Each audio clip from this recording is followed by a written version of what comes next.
తీర్చబడుచున్నారు. ఈ వచనంలో నమ్మువారు ఆయన కృప చేత, బిలీవింగ్ ఈజ్ అచీవింగ్, యేసు ప్రభువును నమ్మడం వలన మనము రక్షించబడ్డాం. విశ్వాసం ద్వారానే కృప చేతనే మనం రక్షించబడ్డాం.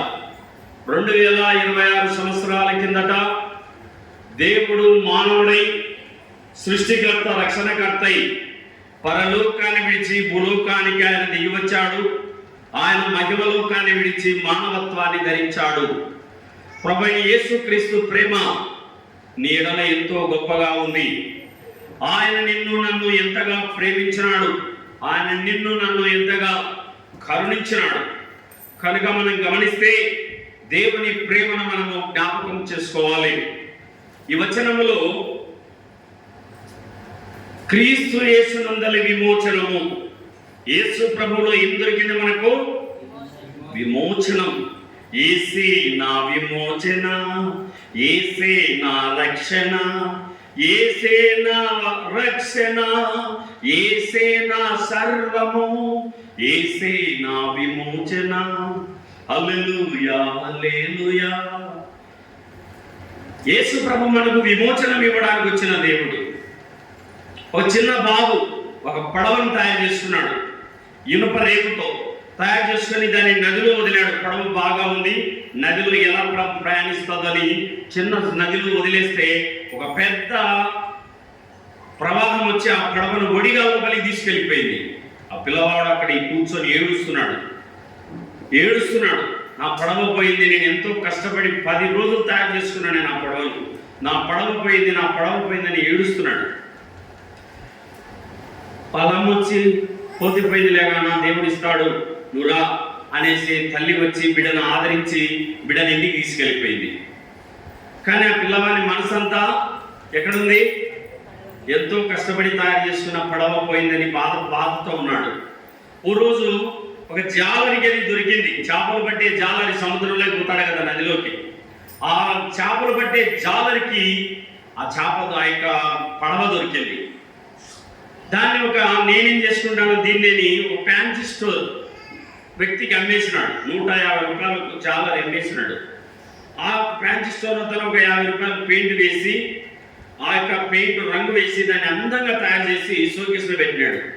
చాలా అందంగా తయారు చేశారు, ఎవరో కష్టపడి చేశారని దానికి పెయింట్ వేసి అక్కడ షోకేస్లో పెట్టేసరికి ఈ పిల్లవాడు ఆ ఫ్యాన్సీ స్టోర్కు మరి స్లేట్ కొనుక్కుందామని పలక కొనుక్కుందామని వెళ్ళడం, ఆ పడవ ఈ పిల్లవాడి కండ పలడం, ఈ పడవ నాది అని వెంటనే తీసేసుకున్నాడు దాన్ని.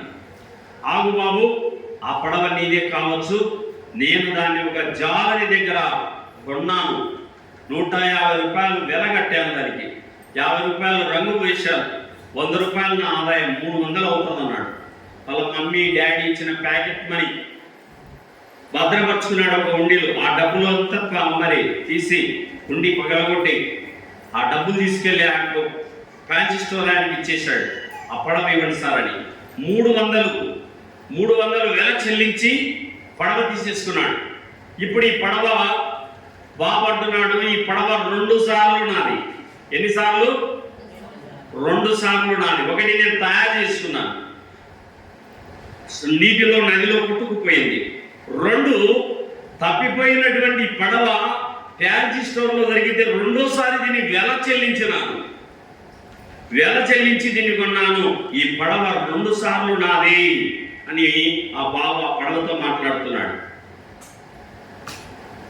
6000 సంవత్సరాల కిందట ఏదైనా వనములో దేవుడు ఈ సర్వ సృష్టిని కలగజేసిన తర్వాత ఆకాశమును, భూమిని, గాలి, అగ్ని, నీరు, సముద్రాలు, సముద్ర జలచరాలు, పశుపక్షాదులు, ప్రాగు పురుగులు, పచ్చని చెట్లు, వంకలు, వాగులు, గుట్టలు, లోయలు, మనము కర్నూలు, కడప, చిత్తూరు, నెల్లూరు, ఇలా మదనపల్లి సైడ్ ఇంకా కొండలు, గోంతరాలు కనబడతాయి.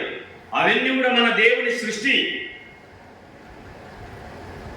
సర్వ సృష్టి నిర్మాత యేసు ప్రభువే, సర్వాధికారి పరమునకు దారి. సర్వ సృష్టి నిర్మాత యేసు ప్రభువే, సర్వాధికారి, పరమునకు దారి, సర్వశక్తిమంతుడు, సర్వజనుల రక్షకుడు, సర్వశక్తిమంతుడు, సర్వజనుల రక్షకుడు, సర్వలోకమునకు నిత్యుడగు దేవుడు. మార్చుకో నీ మనసు మానవుడా, చేర్చుకో ప్రభువును సోదరుడా. మార్చుకో నీ మనసు మానవుడా, చేర్చుకో ప్రభువును సోదరుడా. సర్వాంతర్యామి, సర్వ సృష్టికి నిర్మాత, ఈ ప్రపంచాన్ని కలగజేసిన మహనీయుడు. చూడండి, ఎబ్రీయులకు రాసిన పత్రిక 1వ అధ్యాయము, పౌలు ఎబ్రీయులకు రాసిన పత్రిక 1వ అధ్యాయములో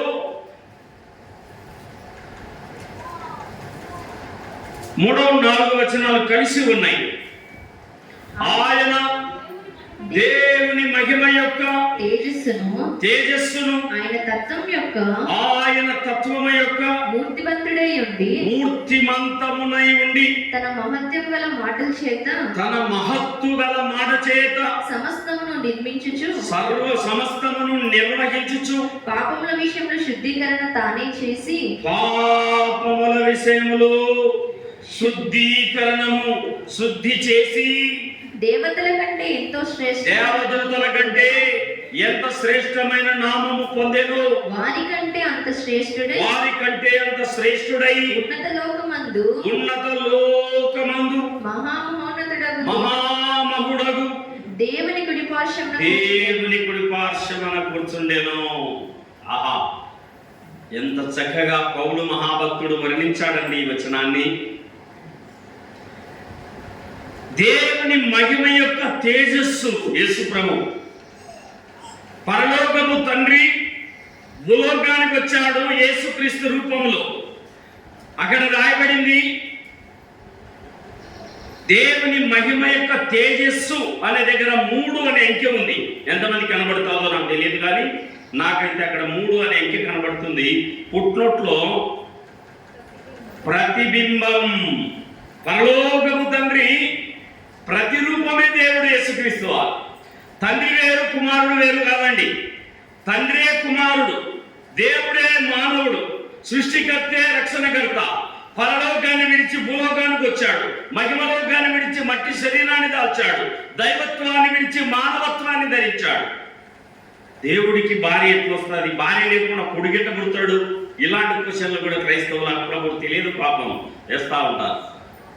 దేవునికి, సృష్టికర్తకు, నిన్ను నన్ను, ఈ యావత్ ప్రపంచాన్ని, ఈ సకల మానవాళిని, సకల సృష్టిని కలగజేసిన దేవుడు, మనము మన తల్లిదండ్రుల ఆనందాల వల్ల కలిగాం. కానీ యేసు ప్రభు స్త్రీ గర్భమున పుట్టాడు. ఆయన స్త్రీ యందు పుట్టి మనకు దత్తపుత్రులను కావాలనని ఆయన మాత్రమే స్త్రీ యందు పుట్టాడు. మనము అమ్మా నాన్న, మన అమ్మా నాన్న సంతోషాల వల్ల మనం పుట్టాం. కానీ యేసు ప్రభు జీవితంలో, పుట్టుకలో ఓ ప్రత్యేకత ఉంది. పెళ్లిగాని కన్యక గర్భమున ఆయన పుట్టాడు. ఆమె ఒక కుమారుని కనును, తన ప్రజలను వారి పాపముల నుండి ఆయనే రక్షించును. ఎంత మంచి మాట! రక్షించడానికి దేవుడు మానవుడిగా వచ్చాడంతే. పరలోకపు తండ్రి భూలోకానికి మానవ రూపంలో ధరించాడు. ఆయనే ప్రభువైన యేసుక్రీస్తు వారు. ఆయన వెళుతూ పరిశుద్ధాత్మను పంపాడు. ఆయనే మరల పరిశుద్ధాత్మ. మరల ఈ తండ్రి వేరు, కుమారుడు వేరు, పరిశుద్ధాత్మ వేరు కాదు. త్రిత్వములో ఏకత్వమైన దేవుడే మన ప్రభువైన యేసుక్రీస్తు వారు. ఆయన దేవుని మహిమ యొక్క తేజస్సు, ఆయన తత్వం యొక్క మూర్తిమంతమనై ఉండి, తన మహత్తు గల మాట చేత సమస్తాన్ని నిర్వహించినాడు. మాట ఆకాశము గలుగునుగా కంటే సూర్యమండలం, చంద్రమండలం, నక్షత్ర మండలం, వాయుమండలం కలిగే. ఆకాశంలో ఒక స్టార్ వెయిట్ 1000 టన్నులు. కొన్ని కోట్ల స్టార్స్ ఉన్నాయి ఆకాశంలో. దేవుడు అలా ఉన్నమన్నాడు, ఉంటున్నాయి. పగటి నేరడానికి పెద్ద జ్యోతి సూర్యుడు వస్తున్నాడు, రాత్రి నేరడానికి చిన్న జ్యోతి చంద్రుడిని దేవుడు నియమించినాడు మన కోసం. సూర్య చంద్రులను నిలిపి మనకు పగలు రాత్రిని ఇస్తున్నాడు. రాత్రి రెస్ట్ తీసుకోండి, పగలు పనులు చేసుకోండి అని దేవుడు మనకు నియమించినాడు. ఈ సర్వలోకాన్ని మాటతో కలుగజేసిన వాడు మన ప్రభువైన యేసుక్రీస్తు. మాటతో సృష్టిని కలుగజేసితివి, మాటతో సేవముకు ప్రాణమిచ్చితివి. మాటతో సృష్టిని కలుగజేసితివి, మాటతో సేవముకు ప్రాణమిచ్చితివి. మాటతో సృష్టిని కలిగజేశాడు. మాటతో పాప క్షమాపణ కుదరక, ఏం కుదరలేదమ్మా? మాటతో పాప క్షమాపణ కుదరక ప్రాణము సిలువలో ధారపోసితివి, ప్రాణము సిలువలో ధారపోసితివి. స్తుతింతుము నిన్ను దేవా యెహోవా, శ్రీయేసా రక్షణకర్త. జయము జయము మా జీవ ప్రదాత, జయము జయము మా జీవ ప్రదాత. సకల చరాచరా సృష్టికర్త, సకల చరాచరా సృష్టికర్త.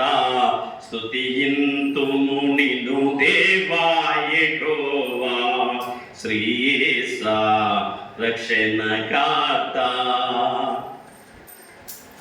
దేవుడు మానవుడయ్యాడు. పరలోకపు తండ్రి ప్రతిరూపమే ప్రభువైన యేసుక్రీస్తు వారు. ఆయన వేరు ఈయన వేరు కాదు. ఆయనే ఈయన, ఈయనే ఆయన. ఈ సత్యాన్ని మనం తెలుసుకున్న రోజు మనము దేవుడు ఎవరు మనకు అర్థమవుతుంది. మన దేవుడు ఎవరు? తండ్రి అయిన దేవుడు, కుమారుడైన దేవుడు, పరిశుద్ధాత్మ దేవుడు, త్రియేక దేవుడు.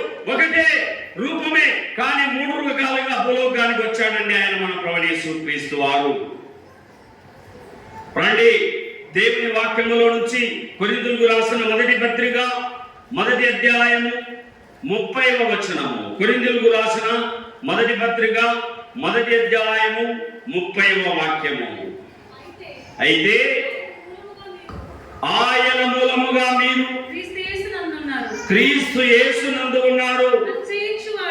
అయితే ఆయన మూలముగా, యేసుక్రీస్తు మూలంగా మనం ఎక్కడ ఉన్నామండి? క్రీస్తు యేసునందు వచ్చేసాము. ఒకప్పుడు లోకములో ఉండగా, ఒకప్పుడు మనలో లోకం మనల్ని పరిపాలించింది, ఒకప్పుడు శరీరం మనం పరిపాలించింది, ఒకప్పుడు దేవుడు లేని వారిగా ఉన్నాం, ఒకప్పుడు నిరీక్షణ లేదు. చనిపోతే ఎక్కడికి వెళ్తామో తెలియదు. ఒకప్పుడు మనకి చనిపోతే ఎక్కడికి వెళ్తాము కూడా, చచ్చిన తర్వాత తక్కిడో విక్కిడో, గాలి గాల్లో కలిసిపోతాది, మట్టిలో మట్టి కలిసిపోతాది అనుకునే వాళ్ళం కాదండి. గాలి అయితే గాలి మిషన్ కాడికి వెళ్ళి బతికించచ్చు కదా. గాలి మిషన్లో ఎక్కడ చూసినా పెట్టిండారు. చచ్చిన వాళ్ళందరినీ గాలి కొడితే బతకాలి కదా. గాలి కాదు, మనలో దేవుడు ఆత్మను ఉంచాడు. ప్రతి మనిషిలో ప్రాణం, రక్తం, 2 ఆత్మ, 3 శరీరం, ప్రాణ, ఆత్మ, దేహం 3 కలిగి ఉన్నామా?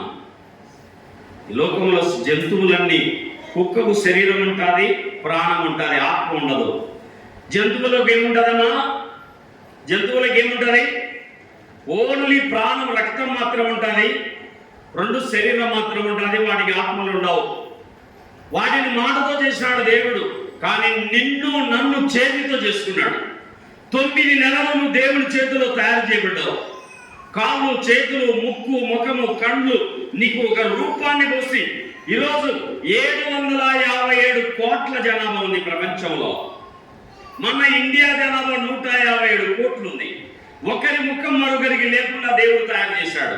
ఈ కమలాపురంలో నాలాగా ఒకరు, నీలాగా ఒకరు ఉంటే కన్ఫ్యూజ్ అయిపోతాం. నాలాంటి వాళ్ళు ఎక్కడా దొరకరు, ఎక్కడా ఉండరు. ఆయన మహిమ గలవాడు, ఆయన కృపగలవాడు, ఆయన దయగలవాడు, ఆయన స్వయంభవుడు. నిన్ను నన్ను మాటతో తయారు చేశాడు. చేతులతో తన స్వస్థాలతో ప్రయాసపడి తయారు చేసుకున్నాడు. మనలను మంటితో చేసెను, మనలో జీవము పోసెను. మనలను మంటితో చేసెను, మనలో జీవము పోషన్ మహాగణుడు మహోన్నతుడు సర్వోన్నతుడు శ్రీ యేసు ప్రభు. ఏ భేదంబును లేనే లేదు, అందరూ పాపము చేసిన వారే. ఏ భేదంబును లేనే లేదు, అందరూ పాపము చేసిన వారే. అందరి పాపము మోసెను యేసు.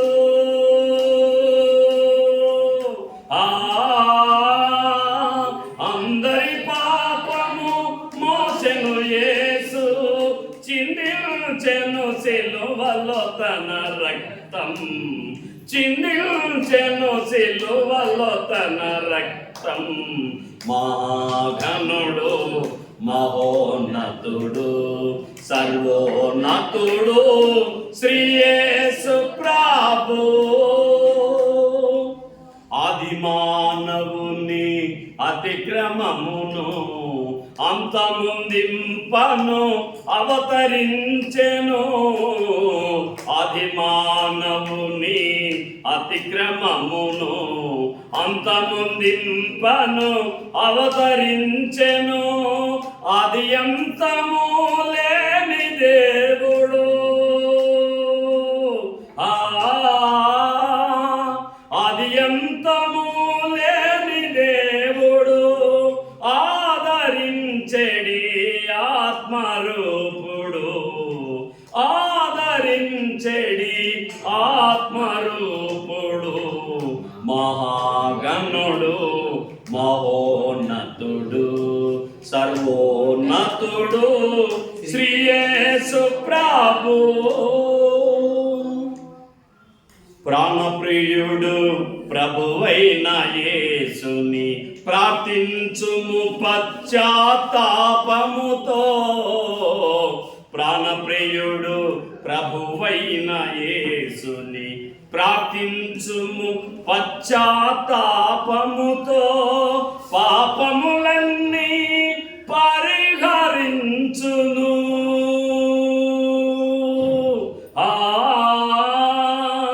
పాపములన్నీ పరిహరించును.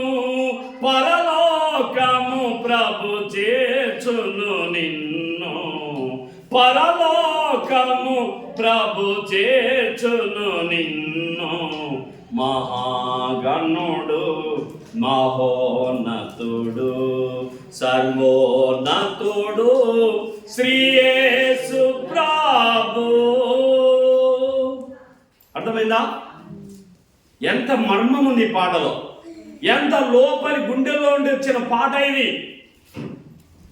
ఆది మానవుడైన ఆదాము ఇట్లుండగా ఒక మనిషి ద్వారా పాపం ద్వారా మరణం లోకములో ఎలాగూ సంప్రాప్తమాయను. ఈరోజు ఆది తల్లిదండ్రులు ఆదామవ్వలు తోట మధ్యలో ఉన్న చెట్టు పొలాన్ని తినవద్దని ఆజ్ఞాపించిన, ముట్టవద్దని ఆజ్ఞాపించిన, దాన్ని ముట్టడం తినడం రెండూ చేశారు. అందుకే ఈరోజు ప్రతి ఒక్కరు చనిపోతున్నాం. మన నాన్నగారు, మన తాతలు, ముత్తాతలు, పెదనాన్నగారు, అబ్బలు, తాతలు ఎందుకు వెళ్ళిపోతున్నారు ఈరోజు? ఆనాడు దేవుడు ముట్టద్దు, తినవద్దు, తిను దినమున ముట్టు దినమున నువ్వు మరణిస్తావు. ఆ పండు తిన్నందుకే ఈరోజు మనకేమొచ్చింది? మరణం. ఆజ్ఞాతిక్రమమే పాపం, పాప మరణం వచ్చు జీతం మరణం. ఆ మరణపు మెడలను విరవడానికి వచ్చిన దేవుడే మన ప్రభు అయిన యేసుక్రీస్తు వారు. అయ్యో, పాపములో పుట్టి పాపములో తినుచు, పాపములో త్రాగుచు, పాపములో మరణిస్తూ నరకానికి వెలుచున్న మానవాళిని దేవుడు ప్రేమించి ఆ పరలోకాన్ని, ఆ మహిమను, ఆ వైభవాన్ని, ఆ ఘనతను, ఆ సర్వస్వాన్ని విడిచి, ఆ దేవదూతలను, బంగారు వీధులను విడిచి, ధవల సింహాసనం విడిచి, తండ్రితో సమానముగా ఉండు భాగ్యమును విడిచి మన కోసం దేవుడు మానవుడిగా వచ్చాడు. సత్యాన్ని మనం ఎరిగి ఉన్నామా? యేసు ప్రభు దేవతలలో ఒక దేవుడు కాడు. There is one God and one mediator, God and man, the man Christ Jesus. దేవుడు ఒక్కడే, ఆకాశం ఒక్కడే, భూమి ఒక్కడే, సూర్యుడు ఒక్కడే, చంద్రుడు ఒక్కడే, గాలి ఒక్కటే, నీరు ఒక్కటే, సృష్టికి కర్త కూడా ఒక్కడే. ఒక గ్రామానికి ఒకడే ప్రెసిడెంట్ ఉంటాడు, ఒక రాష్ట్రానికి సీఎం ఒకడే ఉంటాడు, ఒక జిల్లాకు కలెక్టర్ ఒక్కడే ఉంటాడు, ఒక జిల్లాకు ఎస్పీ ఒక్కడే ఉంటాడు. ఈ సృష్టికి కర్త కూడా ఒక్కడే. సర్వలోకానికి దేవుడు ఒక్కడే. ఈరోజు యావత్ ప్రపంచంలో 1600 భాషల్లో బైబిల్ వెలువడింది. 230 దేశాలలో ఈరోజు ఒకే పేరుతో పిలువబడుతున్న దేవుడే మన ప్రభువైన యేసుక్రీస్తు వారు. ఈరోజు Scotland, England, Ireland, London, Kuwait, Iran, Iraq, Qatar, Europe, Paris, Switzerland, Istanbul, Dubai, France, ప్రపంచమంతా ఈరోజు చర్చిలలో ఆరాధనలు జరుగుతున్నాయి. ప్రతి ఆదివారమున ప్రపంచ వ్యాప్తముగా భక్తులు చేరి, ప్రభువా నా కోసం భూలోకానికి వచ్చావు, నా కోసం శిలువనెక్కావు, నాకు బదులుగా మరణించావు, ఆ దెబ్బలు నావి, ఆ శిక్ష నాది, నా చేతులకు బదులు నీ చేతులలో మేకులు కొట్టించుకున్నావు, నా కాళ్ళతో చేసిన పాపానికి నీ కాళ్ళలో మేకులు దిగబడ్డాయి, నా తలతో చేసిన చెడు తలంపుల కోసం నీ తలలో ముళ్ళ కిరీటాన్ని కొట్టించుకున్నావు. తేలుకు కొండిలో విషం, పాముకు తలలో విషం, మనుషునికి నిలువెల్లా విషమే. అరికాలు మొదలుకొని నడినెత్తి వరకు మనలో మంచితనము లేదు. Christ Jesus came into the world to save sinners. పాపులను రక్షించుటకు క్రీస్తు యేసు లోకమునకు వచ్చిన వాక్యం నమ్మదగినది, పూర్ణ అంగీకారమునకు యోగ్యమునై ఉన్నది. నశించిన దానిని వెతికి రక్షించడానికి దేవుడు మానవుడయ్యాడు. మనకు బదులుగా శిలువనెక్కాడు, మన చేతులకు బదులుగా ఆయన చేతులు ఇచ్చాడు, మన కాళ్ళకు బదులుగా ఆయన కాళ్ళను ఇచ్చాడు, మన తలతో చేసిన చెడు తలంపుల కోసం ఆయన తలలో ముళ్ళ కిరీటాన్ని పెట్టి శుద్ధితో దిగగొట్టారు. మన హృదయంలో పాపానికి నిలయం ఆయన హృదయంలో బల్లెంతో పడిచారు. కలువరి ప్రియుడా సిలువలో నాతా, వెళ్ళలేని నీ ప్రేమకే వందనం. కలువరి ప్రియుడా సిలువలో నాతా, వెళ్ళలేని నీ ప్రేమకే వందనం. నా పాప పడకలే నీ ప్రక్కలో నా బల్లెము పోటు బిగించెనా. నా పాప పడకలే నీ ప్రక్కలో నా బల్లెము పోటు బిగించెనా. నా కాళ్ళ చేతులతో నే చేసిన పాపము నీ కాళ్ళ చేతులలో మేకు బిగించెనా. నా కాళ్ళ చేతులలో నే చేసిన పాపమే నీ కాళ్ళ చేతులలో మేకు బిగించెనా. కలువరి ప్రియుడా సిలువలో నాతా, వెళ్ళలేని నీ ప్రేమకే వందనం. భయంకరమైన పాపాత్మురాలు, ఒక చాకరి కుటుంబం నుంచి రక్షణ పొందిన స్త్రీ కంటికి నచ్చిన ఎవరిని వదలలేదట. ఈమె చిన్నవాడు లేదు, పెద్దవాడు లేదు, కంట్లో పడ్డాడా పాపం చేయడమే. అలాంటి స్త్రీతో దేవుడు మాట్లాడినప్పుడు ఆ స్త్రీ రాసిన పాట ఇది. అయ్యా నా పాప పడకలు నీకు బల్లెపు పోటుగా మార్చబడ్డాయి, నా కాళ్ళతో నా చేతులతో నేను చేసిన పాపం నీకు మేకులుగా మారాయి. నా తలతో నేను చేసిన చెడు ఆలోచనలను బట్టి నీ తలలో ముళ్ళ కిరీటం కొట్టబడింది. ఎంతగా పురాణము ఉంచిన దేవుని ఆరాధిస్తా ఉన్నామే తమ పాట ద్వారా. ఈరోజు జీవము గల దేవుని సేవకురాలమే 2 సంఘాలు కట్టగలిగింది. ఏ గ్రామంలో నిషేధించబడిందో, ఏ ఊర్లో ఫలానా స్త్రీ ఇలా వేశ్య అని అన్నారు, అదే గ్రామంలో ఈరోజు సజీవుడకు దేవుని మందిరముగా మార్చబడింది. నిత్య దేవుని ఆరాధికురాలిగా, సృష్టికర్త సేవకురాలిగా ఈరోజు ఆమె మార్చబడింది. ప్రభునందు ప్రియులరా, దేవుని వాక్యములో మనం చూస్తే ఆయన మూలముగా మీరు క్రీస్తు యేసునందు ఉన్నారు. యేసు క్రీస్తు మూలముగా ఈరోజు మనము నిత్య జీవానికి వారసులమయ్యాం, పరలోకానికి వారసులమయ్యాం.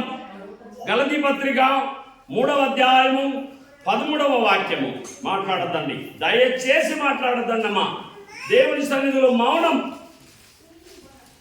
గలతీ 3:13. ఆత్మను గురించిన వాగ్దానము విశ్వాసము వలన మనకు లభించినట్లు అబ్రహాము పొందిన ఆశీర్వచనము క్రీస్తు యేసు ద్వారా అన్యజనులకు కలుగుటకై క్రీస్తు మన కోసం శాపమై మనలను ధర్మశాస్త్రం యొక్క శాపము నుండి విమోచించను.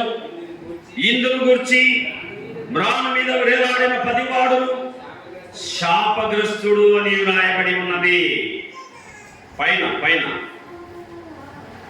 శాపగ్రస్తుడు అని వ్రాయబడి ఉన్నది. ఆయన ఎవరండి? శాపగ్రాహిగా చేయబడ్డాడు. నా కోసం, నీ కోసం, మన కోసం. ఆయన మన నిమిత్తం తన ప్రాణము పెట్టెను. యేసు ప్రభు శిలువలో ఈరోజు ఎంత వేదన పొందినాడో మనం జ్ఞాపకం చేసుకోవాలి. ఉదయం 6 గంటలకే తీర్పు జరిగిందండి. ఉదయం 6కే తీర్పు చేసినారు. సహజంగా కోర్టు ఎన్ని గంటలకు తెరుస్తారు? 10 గంటలకు తెరుస్తారు. కానీ యేసు ప్రభు నీతిమంతుడు, ఈయనలో ఏ పాపం లేదు. కాస్తా ఉంటే ప్రజలు అడ్డుపడతారని 6 గంటలకే శిలువ వేయండి అని తీర్పు జడ్జిమెంట్ అయిపోయింది. సహజంగా నేరం రుజువు కావాలా, నేరం రుజువు అయితేనే శిక్ష పడాలి. కానీ యేసు ప్రభులో ఏ నేరం రుజువు కాలే. ఆయన ఏ తప్పిదము చేయలేదని హేరోదు అంటున్నాడు. ఆయన ఏక చెడు కార్యం నాకు కనబడలేదని పిలాతు అంటున్నాడు. కైప అంటున్నాడు ఆయన నీతిమంతుడు, అతని యందు నాకు ఏ దోషం కానరాలేదంటున్నాడు. పిలాతు భార్య అంటుంది ఆయన నీతిమంతుడు, ఆయన జోలికి పోవద్దు, అందులో ఏ తప్పిదం లేదని రాష్ట్రపతి స్టేట్మెంట్ ఇచ్చినాడు. కానీ ప్రతి పస్కా పండుగకు ఒక ఖైదీని విడుదల చేస్తారు. ఆ పవర్స్ ఉన్నాయి పిలాతుకు, రాష్ట్రపతికి. నాకు హక్కు ఉంది నిన్ను విడిపించే హక్కు, నోరు తెరవమంటున్నాడు పిలాతు. యేసు ప్రభు నోరు ఇప్పడంలా మౌనం దాల్చినాడు. వదకు దేవుడు గొర్రె పిల్ల బొచ్చు కత్తరించి వారిని ఎలా మౌనంగా ఉంటుందో యేసు ప్రభు కూడా మౌనిగా మిగిలిపోయినాడు. అక్కడ నిందలేస్తున్నారు. ఇతడు దేవాలయాన్ని, యెరూషలేము దేవాలయం 40 సంవత్సరాలు గడితే అలాంటి దేవాలయాన్ని 3 రోజుల్లో పడగొట్టి తిరిగి లేస్తానంటున్నాడు. నేను విన్నాను అని సాక్ష్యం పలికాడు. అక్కడ వచ్చి ఇంకొక అబద్ధ సాక్షి వచ్చి నిలబడ్డాడు. రోమా సామ్రాజ్యానికి పన్ను కట్టద్దని ఈయన అంటున్నాడు. యేసు ప్రభువుడు పన్ను కట్టాడు. పేతురు సముద్రానికి పో, వల వేయి, ఒక చేప దొరుకుతుంది, ఆ చేప కానుక రెడీగా పెట్టుకుంటాది. యేసు ప్రభు పంపినాడని చేప కానుక రెడీగా పెట్టుకుంది. చేప యేసు ప్రభుకి ఏమిస్తుంది? కానుక. దేవునికి ఇచ్చువారిగా ఉంది చేప. రెడీగా సేకంతా రెడీగా పెట్టుకుంది. పేతురు వల వేస్తానే పడింది, నోరు తెరిచింది, తీసుకో కానుకాన్ని ఇచ్చింది. తీసుకెళ్లి బురాజులకు సుంకం చెల్లించాడు పీటర్. కట్టమని ప్రభు చెబితే కైసరికి ఇవ్వండి, దేవునికి చెల్లించండి అని దేవుడు పన్ను కట్టమని చెబితే పన్ను కట్టద్దన్నాడని నింద. అన్యాయపు తీర్పు తీసుకున్నాడండి. అన్యాయపు తీర్పు మన కోసం మౌని అయిపోయినాడు. ఆయన మన అతిక్రమ క్రియలను బట్టి గాయపరచబడను, మన దోషములను బట్టి నలగగొట్టబడను. ఆయన రూపం పోగొట్టుకున్నాడు మన కోసం. ఏం పోగొట్టుకున్నాడమ్మా? యెషయా గ్రంథం 53వ అధ్యాయము, యెషయా గ్రంథం 53వ అధ్యాయము 2వ వచనంలో అతనికి స్వరూపమైనను సొగసైనను లేదు. 3వ లైన్లో అతనికి స్వరూపమైనను సొగసైనను లేదు, మనమందరం చూసి అపేక్షించినట్టుగా అతని యందు స్వరూపము లేదు. అతడు తృణీకరించబడిన వాడు ఆయను, మనుషుల వలన విసర్జింపబడిన వాడును, వ్యసనాక్రాంతుడుగాను, వ్యాధి అనుభవించిన వాడుగాను, మనుషుడు చూడనల్లని వాడుగాను. ఎంత బాధ అనుభవించాడు, సొగసు కోల్పోయినాడు. ఈరోజు మన చేతులు అందంగా ఉన్నాయంటే కారణం యేసుప్రభు చేతులలో మేకులు దిగబడ్డాయి. ఈరోజు మన తల అందంగా ఉందంటే కారణం ఆయన తల రూపాన్ని కొట్టుకొని మనకు రూపం వచ్చినాడు. ఈరోజు మన కాళ్ళు అందంగా ఉన్నాయి, కారణం యేసుప్రభు కాళ్ళలో మేకులు దిగబడ్డాయి. ఈరోజు మన గుండె ఆరోగ్యంగా ఉంది, కారణం యేసుప్రభు గుండెల్లో బల్లెంతో పడిచినారు. ఎంత పడిచినారు? మా ఈటె, గొరక. ఎన్ని భాషలు రాయలసీమలో ఎన్నో రకాలుగా అంటారు. గొరకనుకో, ఈటెనుకో, బల్లెమనుకో, దాంతో పొడిచినప్పుడు రక్తము చివరి దాకా వచ్చేసింది. లాస్ట్కు తాగిన నీళ్లు కూడా ఒకటి తక్కువ 40 దెబ్బలు కొట్టారు, కొరడా దెబ్బలు. 12 కొండ్లతో తయారు చేయబడిన కొరడా చేశారండి యేసుప్రభు కోసం. 12 కొండ్లు, 39 దెబ్బలు. ధర్మశాస్త్ర ప్రకారం తప్పు చేసిన వాడిని ఎన్ని దెబ్బలు కొట్టాలా? 39. యేసుప్రభు ఏమన్నా తప్పు చేశాడా? బయట తిరగద్దామా? ఒక్క గంట కూర్చోండి, బయట తిరగద్దు, కూర్చోండి, కుదురుగా కూర్చోండి, దేవుడు మిమ్మల్ని ఆశీర్వదిస్తాడు. వారమంతా తిరుగుతున్నారు కదా, ఇక్కడ కాసేపు దేవుని సన్నిధిలో ఒక 3 గంటలు. ఆయన రూపం కోల్పోయినాడు, ఆయన నలగబొట్టబడ్డాడు, ఆయన విరగబొట్టబడ్డాడు, ఆయన సొగసు కోల్పోయాడు, ఆయన స్వరూపాన్ని కోల్పోయాడు. ఈరోజు మనం ఇంత అందంగా ఉన్నామంటే ఆయన అందాన్ని కోల్పోయి మనకు అందం పోసినాడు. నా బిడ్డలు ఆ దెబ్బలు తినలేరు, నా బిడ్డలు ఆ మేకులతో కొడితే తట్టకలేరు, నా బిడ్డలు ఆ ముళ్ళగిరిటాన్ని తట్టకలేరు, నా బిడ్డలు బల్లెంతో పొడిస్తే తట్టకలేరు, నా బిడ్డలు కొరడాలతో కొడితే తట్టకలేరు, ఆ దెబ్బలు నా మీద కొట్టండి అని మనకు బదులుగా గొర్రెపిల్ల బలైపోయింది. ఇదిగో లోక పాపమును మోసుకొని పోవు దేవుని గొర్రెపిల్ల. యేసుప్రభు ఎవరి పాపాన్ని బయటకు వచ్చాడు? లోక పాపమును మోసుకొని పోయే దేవుని గొర్రెపిల్ల. మనందరి పాపాలు తన వీపున వేసుకొని మోసిన దేవుడే మన ప్రభు అయిన యేసుక్రీస్తు వారు. రండి, కొలొస్సీయులకు రాసిన పత్రిక, పౌలు కొలొస్సీయులకు రాసిన పత్రిక 1వ అధ్యాయము. దైవజనుడైన పౌలు కొలొస్సీయులకు రాసిన పత్రిక 1వ అధ్యాయము 14వ వాక్యము. ఆ కుమారుని యందు మనకు విమోచనము అనగా పాపక్షమాపణ. యేసుప్రభు శిలువలో ప్రాణం పెట్టినందుకు మనకి ఏం దొరికింది? పాపానికి క్షమాపణ దొరికింది. ఒక స్కూల్లో ఒక పేద కుర్రవాడు, బాగా వినండి, వింటేనే అర్థమవుతుంది. బీగాలు, చెవులకు బీగాలు వేసుకుంటారు కొందరు, లాక్ ఏం వేసుకుంటారట? చెవులకు బీగాలు. ఏదో చెవులు విన్నా లోపలికి పోదు వాక్యం. ఇంటి దగ్గర ఉంటుంది మైండ్ అంతా. ఇక్కడ only body, mind absent, body present. Body ఈడుంటుంది, మైండ్ ఆడుంటుంది, ఇంటి చుట్టూ తిరుగుతూ ఉంటుంది. ఇంటి చుట్టూ ఆడికి పోదు నీళ్ళు. ఎవరైనా ఎత్తుకపోతారా? నీళ్ళు ఎవరైనా ఎత్తుకపోతారా? ఎత్తుకపోయి ఏమైనా చిన్న వస్తువా? ఆడికి పోదు. నీ ఇంటి చుట్టూ దేవుడు కంచె వేసి ఉంటాడు. భయపడగాకు. నీ ముట్టి మీద ఉన్న చికెన్ మటన్ కూడా ఆడిపోదు, అది ఆడి ఉంటుంది. నువ్వు పోయినా కానీ నువ్వే తింటావు, ఎవ్వరు తిన్నారు. భయపడగాకండి. ఇక్కడ ఏం రాయబడింది? ఆ కుమారుని యందు మనకు విమోచనము అనగా పాపక్షమాపణ కలుగుతున్నది. ఒక స్కూల్లో ఒక పేద కురవాడు, అలమ టైలర్, ఏదో పాదబట్టలు కుట్టుకుంటా ఉంది. దీనికి ఒకటే అంగి, స్కూల్కి పోయినప్పుడు వేస్తుంది, మిగిలిన టైంలో వాడు మామూలుగానే మట్టిపోయితూనే ఉంటాడు. స్కూల్కి వెళ్ళాడు. ఆ రోజు ముందు రోజు రాత్రి అన్నం లేదు, ముందు రోజే అన్నం లేదు పూర్తిగా. 2వ రోజు స్కూల్కి వెళ్ళేటప్పుడు ప్రేయర్లో నిలబడలేకపోతున్నాడు వీడు. ప్రేయర్లు ఏం చేస్తున్నాడు? భారతదేశం నా మాతృభూమి, భారతీయులందరూ నా సోదరుడి ప్రార్థన చేస్తూ ఉంటే దాన్ని నిలబడలేక కూర్చున్నాడు, కళ్ళు తిరుగుతూ ఉన్నాయి. సరే, స్కూల్లోకి పోయినాడు. ఫస్ట్ పీరియడ్, సెకండ్ పీరియడ్ అయిపోయింది. ఇంటర్వ్యూలో వదిలేరు. వెళ్తే అందరూ బయటికి వెళ్ళిపోయినారు. ఆకలి తట్టుకలేక ఏదో పిల్లవాడి క్యారీ తీసుకొని తినేస్తున్నాడు. పిల్లలు బయట ఇంటర్వ్యూలు ఆడుకుంటా ఉన్నారు, క్యారీ ఓపెన్ చేసుకొని వేరే బాబుని తినేస్తున్నాడు. ఆ స్కూల్లో కండిషన్ ఏంటంటే ఒక్క తప్పు చేస్తే 10 బెత్తం దెబ్బలు కొడతాడు టీచర్. ఒక్క తప్పు చేస్తే అది దొంగతనం కావచ్చు, కంబాక్స్ దొంగిలినా, ఇంకేం తీసుకున్నా, పెన్సిల్ తీసుకున్నా, పెన్ను తీసుకున్నా, డబ్బులు తీసుకున్నా, ఏం తీసుకున్నా 10 బెత్తం దెబ్బలు. ఒక్క తప్పు ఎన్ని దెబ్బలు? 10. ఈ పిల్లవాడు ఆకలి అయితే తీరింది.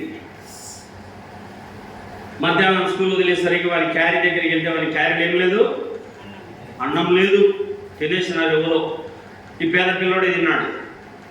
వాడు కంప్లైంట్ చేసినాడు, సార్ ఎవరు నా క్యారీ తిన్నారు సార్ అని. టీచర్ అందరిని నిలబెట్టి ఎవర్రా వీని క్యారీ తినిందంటే ఈ పిల్లోడు లేచి నిలవన్నాడు.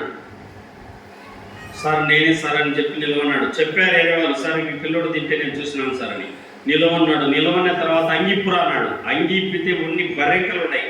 ఏమున్నాయి? పేద పిల్లోడు కదా, తిండి లేదు, నీళ్లు లేవు, సరైన బొట్టలు లేవు, ఒట్టి బర్రెంకలు ఉన్నాయి. వీడు 10 బెత్తం దెబ్బలు కొడితే వీడు చచ్చిపోతాడు. 10 బెత్తం దెబ్బలు కొడితే ఏమైపోతాడు? చనిపోతాడు. వీళ్ళు ప్రాణం లేదు, ఒట్టి ఎముకలు ఉన్నాయి. పేదకున్న పిల్లవాడు ఆ 10 బెత్తం దెబ్బలు తట్టుకోలేడు సార్. వాడు వదిలేసారని 2-3 పిల్లలు రిక్వెస్ట్ చేస్తున్నారు.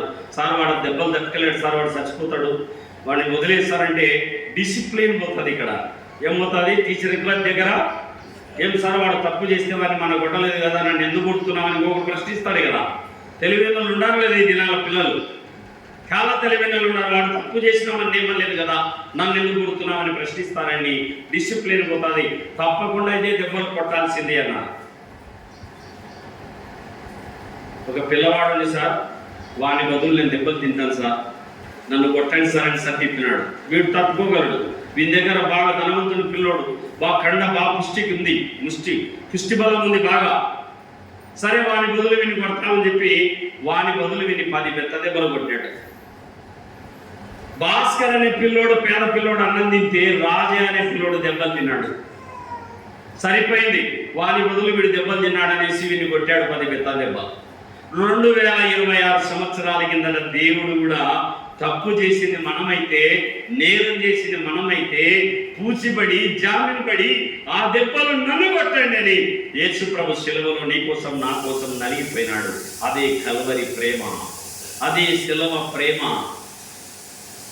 నిన్నుగా, నన్నుగా, మనకు చదువున్నా లేకపోయినా, ధనమున్నా లేకపోయినా, ఏమున్నా, అందమున్నా, అందహీనులమైనా, ఎర్రగున్నా, నల్లగున్నా, గ్రామం ఏదైనా, ఏ జాతికి చెందినా, నిన్ను ఏది యేసుప్రభు చూడలేదు.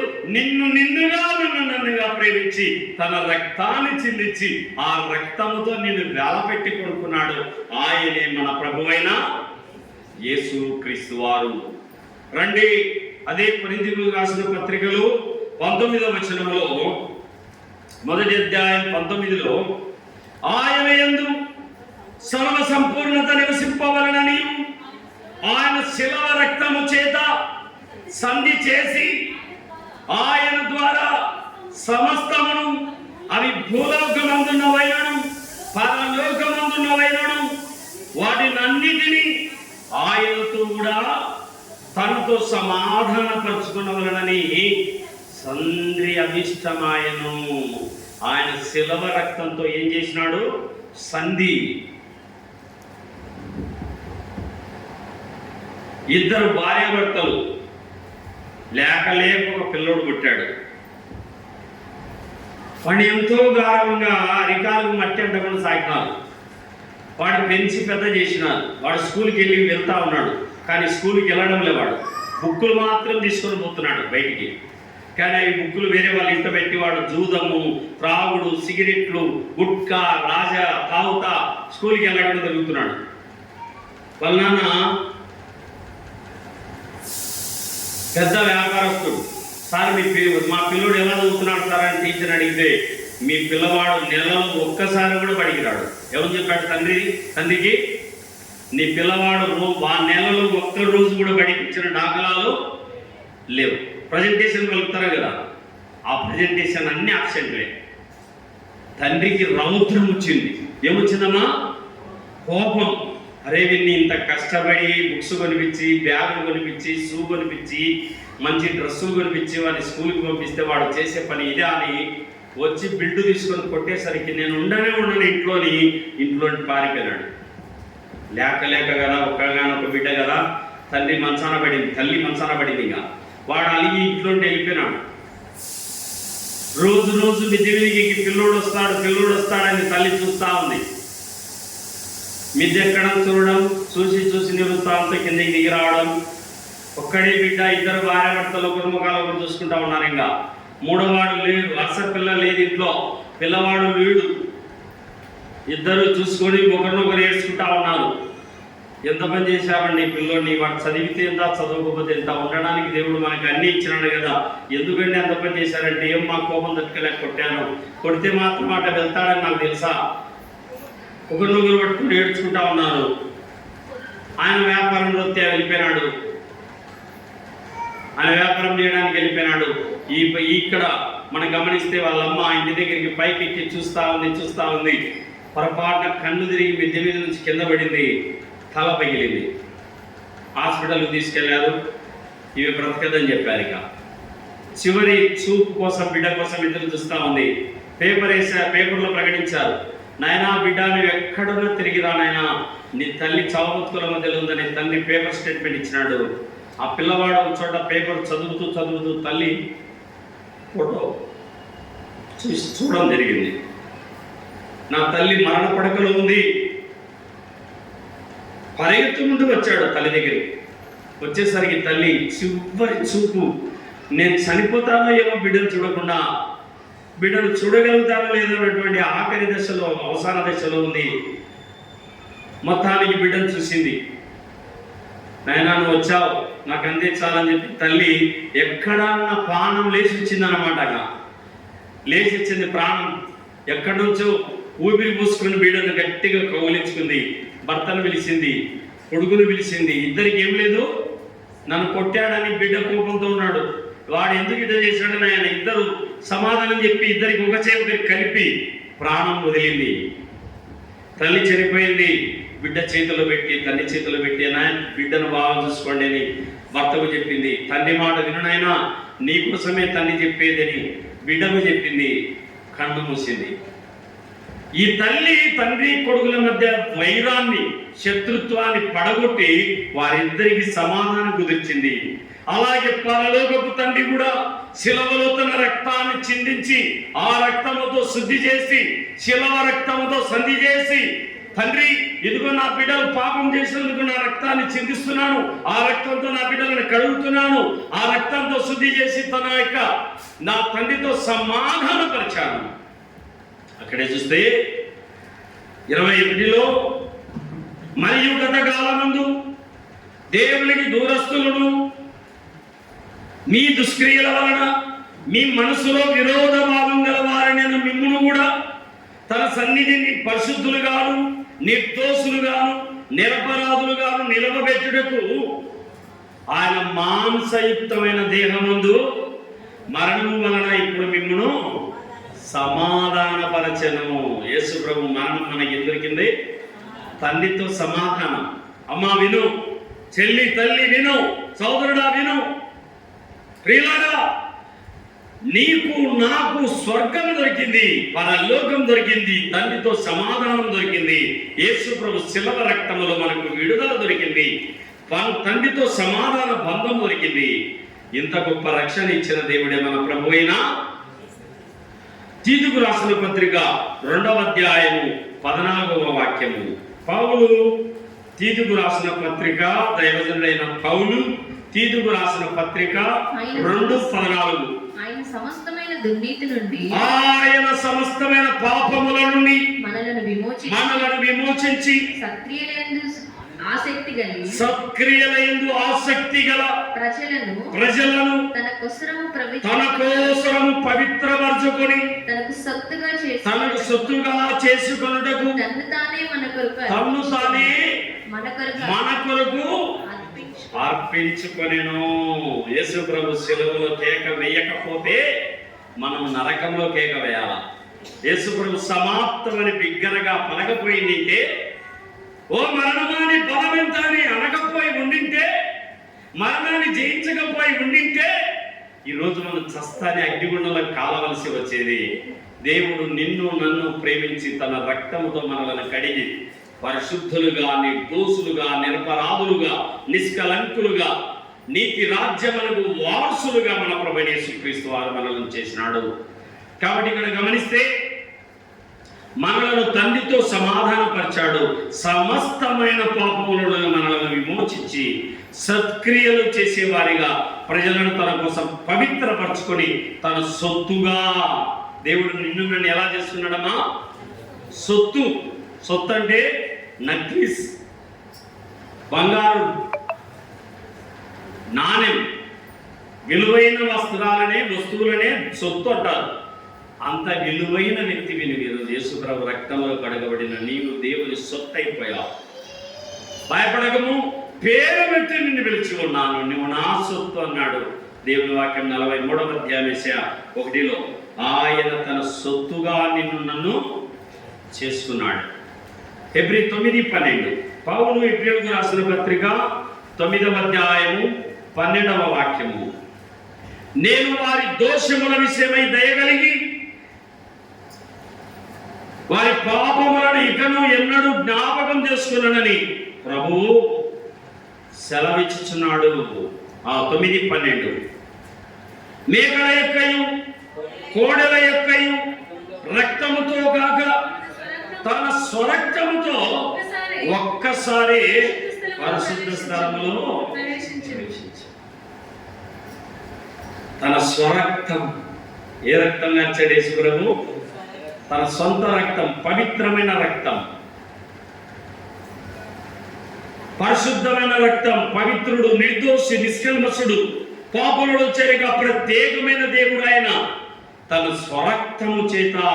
చూడండి, ఇంకా హెబ్రీయులకు రాసిన పత్రిక 13వ అధ్యాయము 15వ వాక్యము. హెబ్రీ 13 కాబట్టి 12.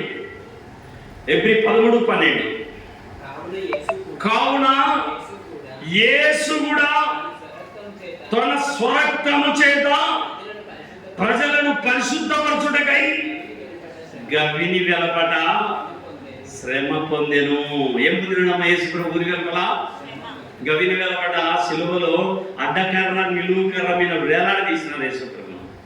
ఒక కొండ ఎక్కాడు, కలవరి కొండ, దిగాడు, మళ్ళా 2వ కొండ ఎక్కాడు, దిగాడు, 3వ కొండ.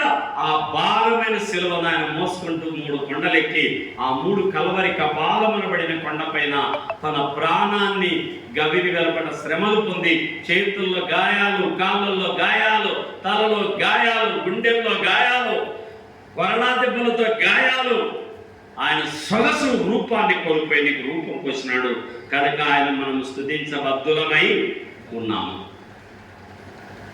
ప్రకటన గ్రంథము 5వ అధ్యాయము 9వ వాక్యము. ప్రకటన గ్రంథము 5:9 ఆ పెద్దలు నీవు ఆ గ్రంథమును తీసుకొని దాని ముద్రలను విప్పుటకు యోగ్యుడవు, నీవు వధింపబడిన వాడవై నీ రక్తమిచ్చి ప్రతి వంశములోను ఆయా భాషలు మాట్లాడు వారిలోను ప్రతి ప్రజలోను ప్రతి జనములోను దేవుని కొరకు మనుషులను కొని మా దేవునికి వారిని ఒక రాజ్యముగాను యాజకులను గాను చేసితివి గనుక వారు భూలోకమందు ఏలుదురని కొత్త పాట పాడుదురు.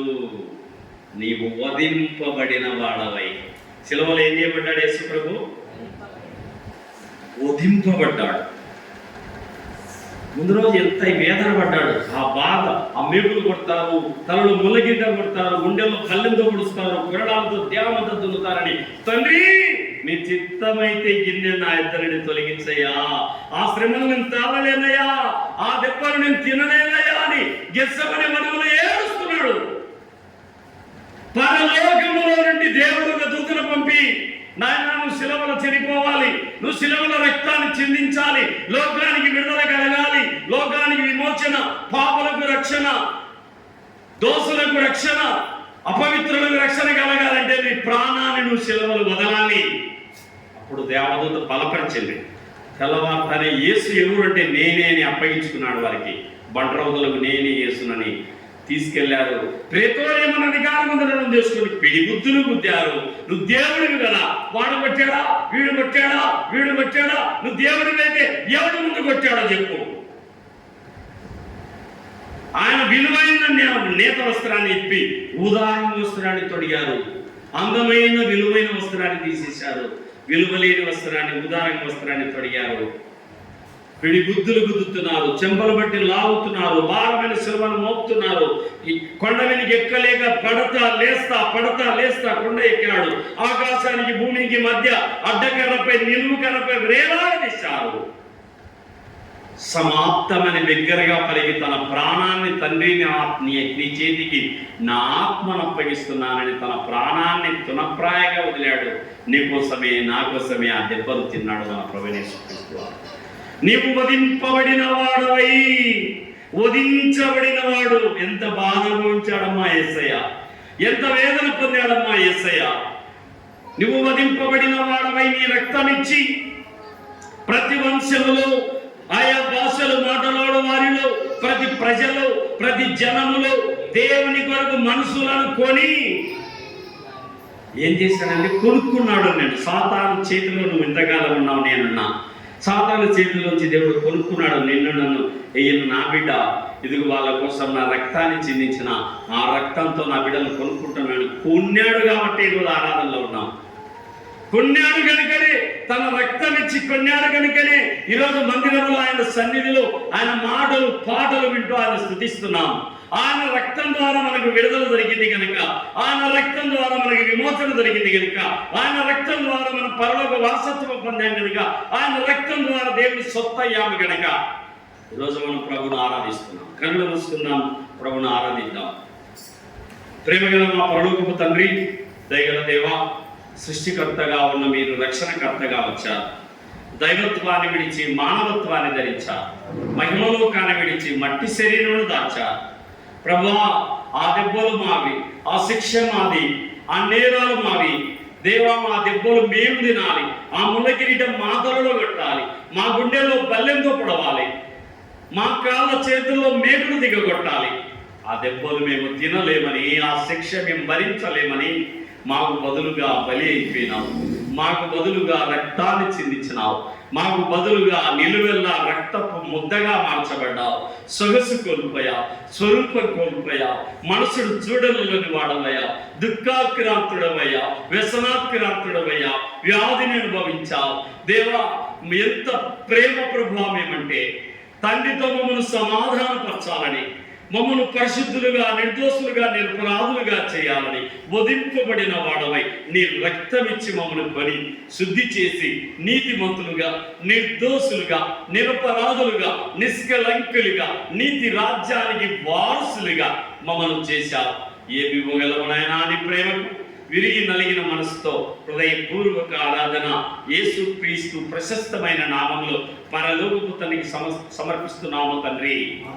ఆమేన్, ఆమేన్, ఆమేన్. దేవునికి మహిమ కలుగును గాక.